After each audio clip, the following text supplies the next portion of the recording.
बस कुछ दिनों के बाद सबसे पहले मैं तुम्हें इस घर से निकालूंगी।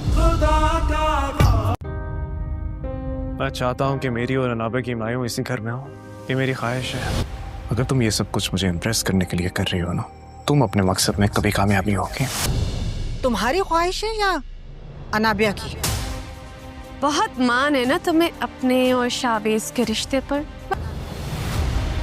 बहुत अच्छे लग रहे हैं। अल्लाह पाक आपको शैतान की शर से नाबिया मरियम को ज़्यादा से ज़्यादा तकलीफ़ पहुंचाना चाहती है और इसीलिए वो शादी के सारे फंक्शन शावेज़ के घर बरखवा देगी। और जब शावेज़ घर वापसी आता है तो वो ये बात करता है तो उसकी माँ को पता लग जाता है और उसकी माँ को सारी बात समझ आ जाती है अनाबिया ऐसा चाह रही है और वो शावेज़ को इस्तेमाल कर रही है और ना चाहते हुए शावेज़ की माँ के पास और कोई दूसरा रास्ता नहीं है सवाए इसके कि वो फंक्शन यहाँ पर ना होने दे। और मरियम के पास भी कोई और दूसरा रास्ता नहीं होता और इसीलिए वो मरियम से भी घर के सारे काम करवा रही होती है और शावेज़ भी ये सारा मंज़र देख रहा होता है।